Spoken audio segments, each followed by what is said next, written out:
Welcome to Ayurveda learning classes. तो दोस्तों today आज अपन डिस्कस करने वाले हैं अर्थाश्रय। अब ये अर्थाश्रय क्या होते हैं, आश्रय क्या होते हैं और इसका यूज़ क्या है, इस चीज़ को समझेंगे आज के लेक्चर में। तो बने रहिए आयुर्वेदा लर्निंग क्लासेस के साथ।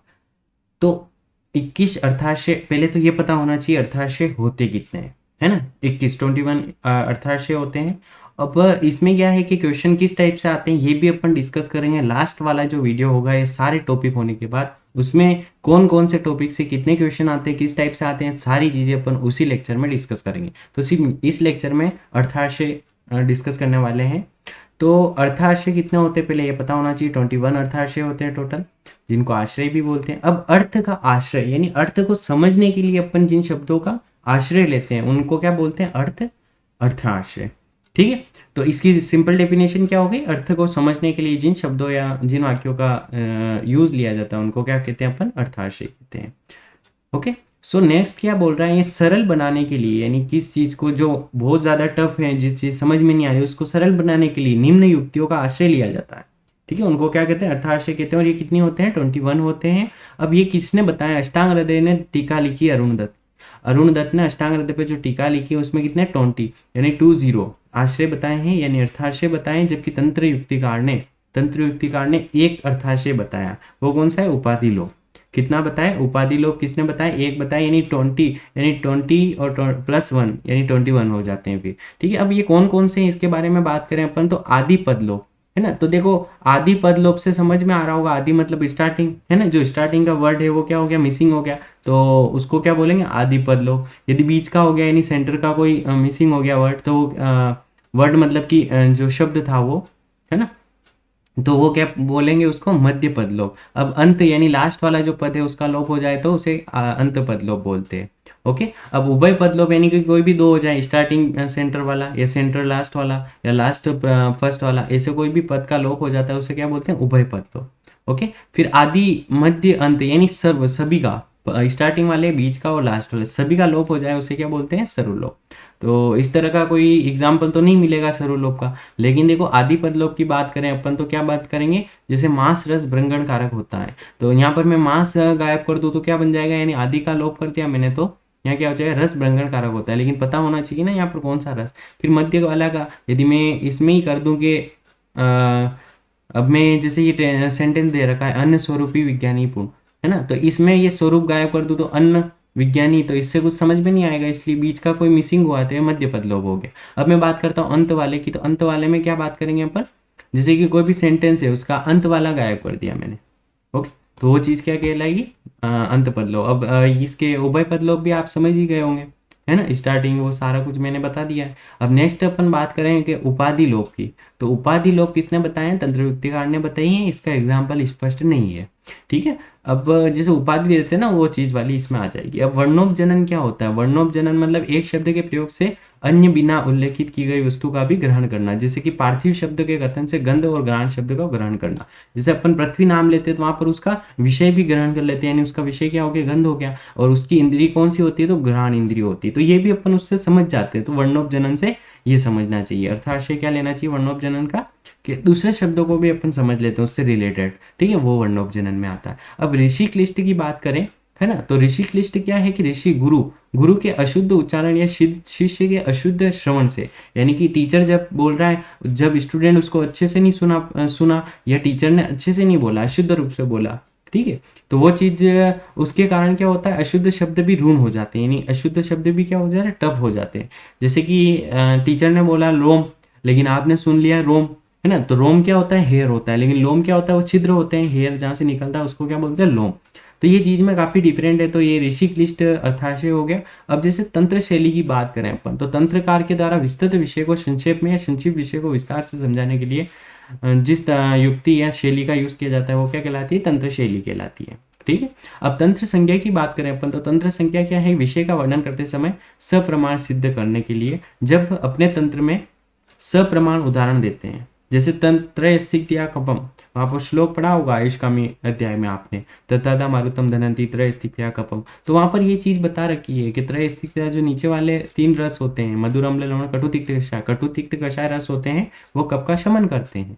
ठीक है। तो वहाँ पर उस चीज़ का एग्जाम्पल दे दिया, यानी कि ये चीज़ समझाने के लिए वहाँ पर ये भी लाया है। ठीक है, तो ये सप्रमाण सिद्ध करने के लिए वो क्या कहलाती, तंत्र को संज्ञा, यानी संज्ञा संज्ञा दी है अपन ने वहाँ पर। ठीक है, तो ये यहाँ पर फिर प्राकृत, प्राकृताख्या में क्या आ जाएगा कि जो प्रसंग है जहाँ पर आना चाहिए, प्राकृत स्थान पर आना चाहिए, उसी स्थान पर उसका मतलब समझना चाहिए। जैसे मैं आप यहाँ दो एग्जाम्पल लेता हूँ। एक लेता हूँ, जैसे कि मैं डाइनिंग टेबल पर खाना खाने के लिए बैठा हूँ और मैंने बोल दिया सेंधव लाओ, तो सेंधव का मतलब होगा वहाँ पर नमक के लिए पूछ रहा, सेंधा नमक होता है ना उसके लिए। लेकिन जब मैं जैसे ही घुड़सवारी करने जा रहा हूँ और घुड़सवार होते ही घुड़सवार होने से पहले मैंने उसको बोला, घोड़े वाले को, कि मेरे लिए सेंधव लाओ, तो वो क्या लाएगा, घोड़ा लाएगा, ना कि नमक लाएगा। ठीक है, तो ये युद्ध करने के समय अपन क्या करते हैं, सेंधव से यानी घोड़े को लेते हैं। तो जहाँ पर प्राकृतिक स्थान है, जहाँ पर जो शब्द है, वहाँ पर उसी शब्द का मतलब जानना चाहिए। फिर समान तंत्र प्रत्यय और परतंत्र प्रत्यय क्या होता है कि समान मतलब किसी ग्रंथ का समर्थन में उसी विषय के अन्य ग्रंथों से वर्णित विषयों का वर्णन करना, यानी जो सब्जेक्ट चल रहा है, जिस सब्जेक्ट से, तो उसी सब्जेक्ट से अपन उसी विषय से वो लेके आते हैं, मतलब उसका अन्य ग्रंथों से वर्णित विषयों का। जैसे कि मैं बात करूं कि अन्य शास्त्र में जैसे अपन अष्टांग हृदय पढ़ते तो वहाँ पर चरक का कोटेशन भी मिल जाता है। ठीक है, सेम यदि सब्जेक्ट हो तो ये चीज़ किसमें आ जाएगी, समान तंत्र प्रत्यय में आ जाएगी। ठीक है, जैसे मैंने बात कर रखी है, यहाँ पर लिख रखा अन्य शास्त्रों का भी रेफरेंस डाल दे, वह क्या कहलाता है, समान तंत्र प्रत्यय कहलाता है। जैसे अष्टांग हृदय का कोई कोटेशन आ रखा है और वहाँ पर चरक और सुश्रुत की बात भी इंक्लूड कर रखी, तो ये चीज़ क्या कहलाएगी, समान तंत्र प्रत्यय। फिर परतंत्र प्रत्यय क्या होता है, अन्य तंत्रों में वर्णित विषय को समान रूप से अपने तंत्र में वर्णित करना। ठीक है, अन्य तंत्र में वर्णित विषय को समान रूप से, जैसे कि आयुर्वेद में सारी चीजें यूज, क्या क्या खाना चाहिए, कैसे रहना चाहिए, कैसे अपने को सारे कर्म करना चाहिए वो, लेकिन यहाँ पर योग की बात भी आ जाती है। तो ये दूसरा योग एक अलग ग्रंथ है।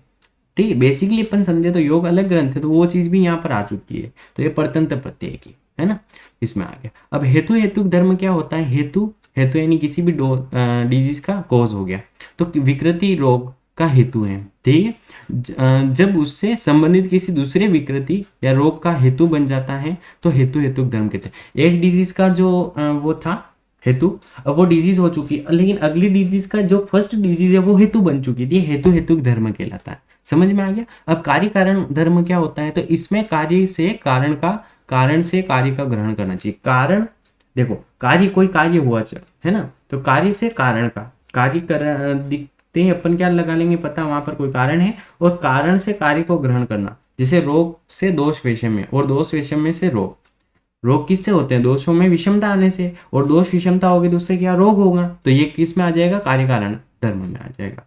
ठीक है, फिर वो अपन समझते हैं नेक्स्ट वाला था आद्य अंत विपर्य। आद्य यानी स्टार्टिंग वाला, अंत यानी लास्ट वाला, इनको विपरीत कर दो, है ना, तो ये क्या कहलाएगा, आद्य अंत विपर्य अर्थाशय कहलाएगा। जैसे मैं बात करूं किसी विषय का वर्णन पहले, है ना, पहले के विषय का बाद में और बाद के विषय का पहले वर्णन कर दिया। जैसे अन्नपान जो अध्याय है उसमें, जैसे कि बात करते हैं अपन, पहले क्या पढ़ते हैं, पान पढ़ते हैं, नहीं जो जल वाली चीजें, बाद में क्या पढ़ते हैं, अन्न। तो ये चीज का सीक्वेंस उल्टा कर दिया, तो वो क्या कहलाए, अन्न पहले पढ़ रहे हो, पान बाद में, तो ये अन्न आद्य विपर्य कहलाएगा। समझ में आ गया। फिर अपन नेक्स्ट बात करें शब्द अन्यत। शब्द अन्यत क्या होता है, शब्द अन्यत कौन सी अर्थाशय है कि किसी शब्द या पद के लिए एक से अधिक, जैसे अपन सिनोनिम्स यूज करते हैं ना, पर्यायवाची, तो वो चीज क्या कहलाएगी, शब्द अन्यत, यानी एक शब्द के लिए बहुत सारी चीजें। जैसे कि बहुत सारे एग्जाम्पल ले सकते हैं अपन यहाँ पर, बहुत सारे अपने हिसाब से भी लिख सकते हैं, लेकिन जैसे यहाँ बुक में क्या दे रखा है, रोग के पर्याय के लिए व्याधि, पापमा, ज्वर, आमय, ये सारी चीजें सिनोनिम्स ऑफ द रोग होती है, तो ये शब्द अन्यत में आ जाता है। समझ में आ गया। फिर देखो नेक्स्ट बात करें प्रत्यांग्य धर्म। प्रत्यांग्य धर्म क्या होगा कि किसी भी विषय के प्रधान कारण को छोड़कर आपके गौण कारण का महत्व, यानी जो मेन रीजन है उसका, उसको प्रधानता ना देकर दूसरे कारण को आपने प्रधानता दे रखी। जैसे मैं बात करूं उन्माद, यानी टेंशन का क्या कारण होता है, वहां पर प्रज्ञा अपराध होता है ना, यानी आप अति योग वियोग कर रहे हो, तो ये सारी चीजें प्रज्ञा अपराध में आ जाती है। तो उन्माद का कारण क्या होता है, प्रज्ञा अपराध। लेकिन आप मेन कारण किसको मान रहे हो, यश, पिशाच, भूत, ये सारे लग चुके हैं जिसके कारण अपने को टेंशन हो रही है, यानी उन्माद हो रहा, लेकिन ये बेसिकली इसका मेन रीजन नहीं है। अपन मेन रीजन क्या है, प्रज्ञा अपराध, उन्माद का। तो ये चीज क्या आएगी, प्रत्यांग्य धर्म हो गया। फिर उपनय, संभव और विभव। उपनय क्या होता है कि पास लाना, कि जैसे अष्टांग हृदय में विसूचिका का मात्रा अतिशीति अध्याय में वर्णन कर दिया। ठीक है, जैसे अष्टांग हृदय में अपन चैप्टर पढ़ते हैं मात्रा अशीति अध्याय, तो वहां पर वो चैप्टर मात्रा के बारे में लेकिन वहां पर डिजीज के बारे में बता दिया, विसूचिका क्या होती है, अल्सर क्या होता है, दंडाल्सर क्या होता है, ये सारी चीजें वहां डिस्कस कर ली। ठीक है, तो वहां पर अपन उन चीजों को एक ही जगह ले आए तो वो उपनय कहलाता है। फिर आता है संभव। संभव क्या चीज है यहाँ पर समझना। संभव जिसकी उत्पत्ति जहां से संभावित है, यानी जहां से ओरिजिन संभव है। जैसे मैं बात करूं षड धातु का, गर्भ का संभव है या हित सेवन आरोग्य और अहित सेवन रोग का संभव होता है। समझ में आ चुका है। फिर विभव, जिस सूत्र के विषय का वर्णन समस्त ग्रंथों में किया गया है वह विभव है। जैसे मैं बात करूं जिस सूत्र का विषय का वर्णन समस्त ग्रंथों में किया गया है वह विभव है। जैसे आयुर्वेद, अष्टांग आयुर्वेद का सभी में मिलेगा, चाहे अष्टांग हृदय ले लो, चाहे वाग्भट चाहे अष्टांग संग्रह ले लो, चाहे चरक संहिता ले लो, चाहे सुश्रुत संहिता। तो अष्टांग जो आयुर्वेद है यानी काय बाल ग्रह उत्वांग शल्य दृष्ट जरावसान, ये सभी का वर्णन सभी ग्रंथों में मिलेगा। तो ये क्या कहलाता है, विभव कहलाता है। संभव उत्पत्ति जहां से संभावित हो, है ना। जैसे गर्भ का संभव है हित सेवन आरोग्य, यानी आप हित भोजन करोगे, हित में जो चीजें हैं सारी बैलेंस डाइट का यूज करोगे तो आपको निरोग रहोगे, आरोग्य रहोगे। लेकिन अहित सेवन का करोगे तो क्या हो जाएगा, आपको रोग हो जाएगा। ये चीजें संभव में आती है। ठीक है, अष्टांग हृदय उपनय का मतलब समझ ही चुके हो। तो ये टॉपिक आपको कैसा लगा कमेंट करके जरूर बताइएगा। Thank you everyone.